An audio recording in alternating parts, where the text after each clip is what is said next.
was lucky enough to come over and get involved in this group online, and had no intention of coming over and doing any kind of demo.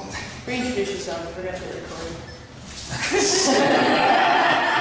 Take two. Hi, my name is... Hi, my name's Alan Ace Adams.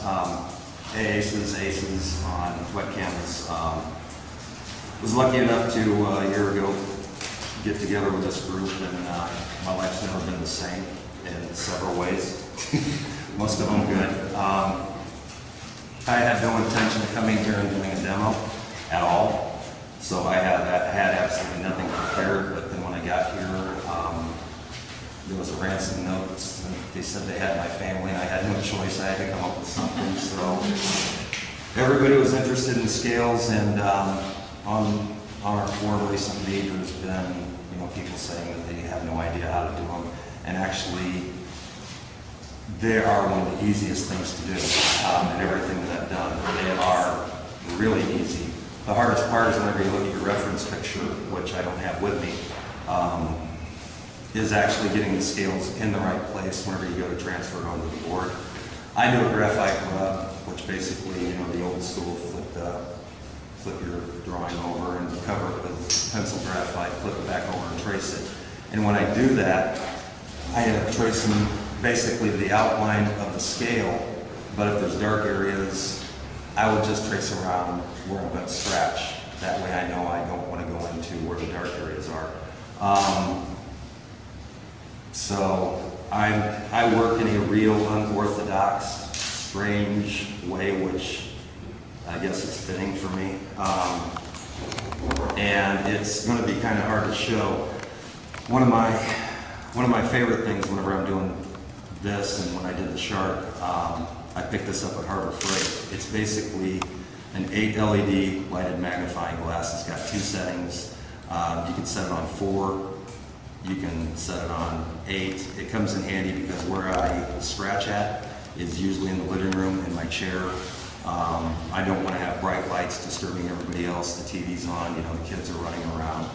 And so this has helped me out in more ways than none. Even when I'm not actually using it to look through it, I will sit there and hold it off to the side while I'm working on a piece. And basically, like I said, whenever I start doing this, you guys are, those of you that haven't seen me do it before are going to think I'm absolutely nuts.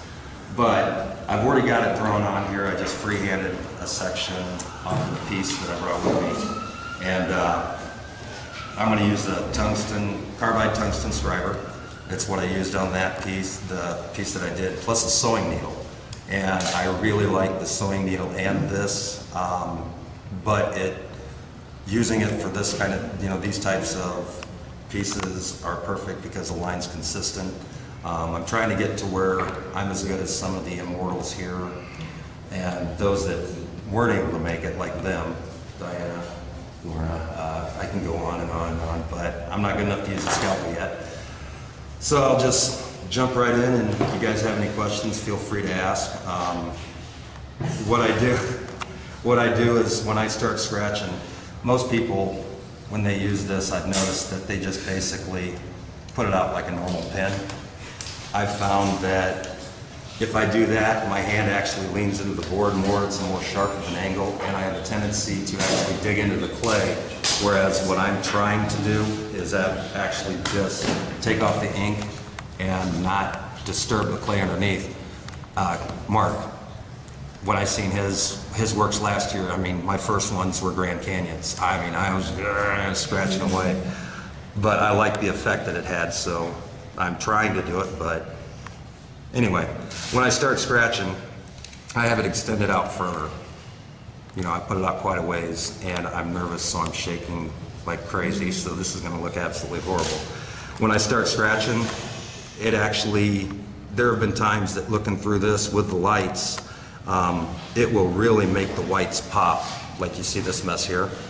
It'll have to keep going back over and over and over and over. People ask how many layers, and how many layers I use is depending on whenever I'm working, I get done, I look back, and then, okay, that's the way I want it. That's how many layers I use.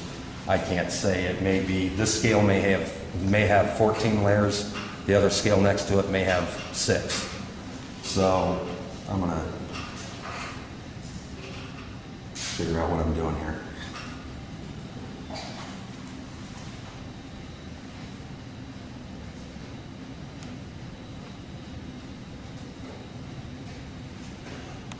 When I lay it out, I'll actually, where there's severe highlights in this picture that, I mean, I'm talking real white hot spots.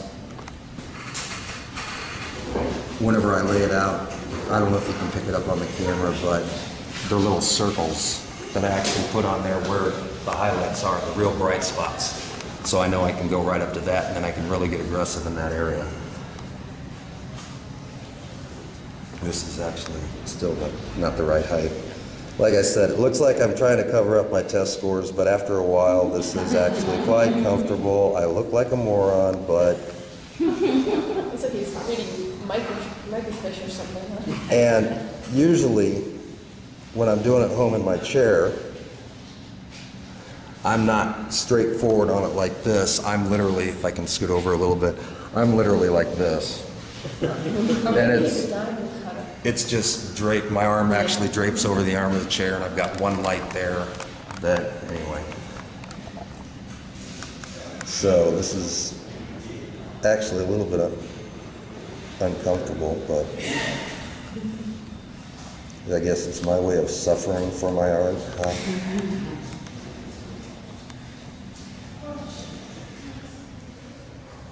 And it does, whenever I first start out, which I should have actually did a little bit of scratching to relax and loosen up. It takes a while. This scriber will get, at times, a slight burr, I've found, and I'll keep rolling it. You might see me twist the pen in my hand, and that's because I'm not liking what I'm seeing, what I'm creating, so I will roll it until I find the cutting surface that just takes me to my happy place, which is in Indianapolis at Heartland Studio, Printworks. I can't even talk.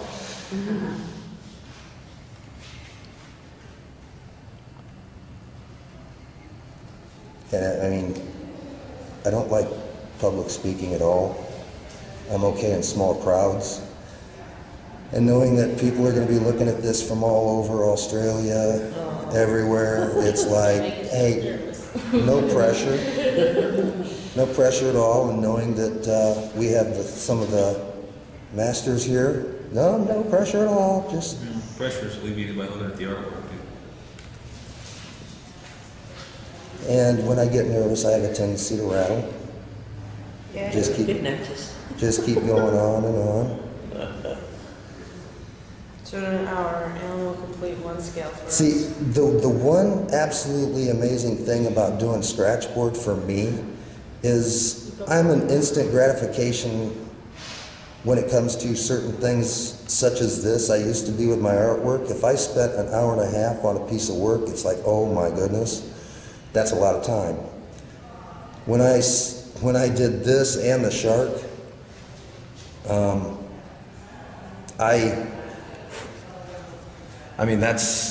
I learned patience, and I don't know if you can see it, but that's just one layer, and it's still not where I want it to be.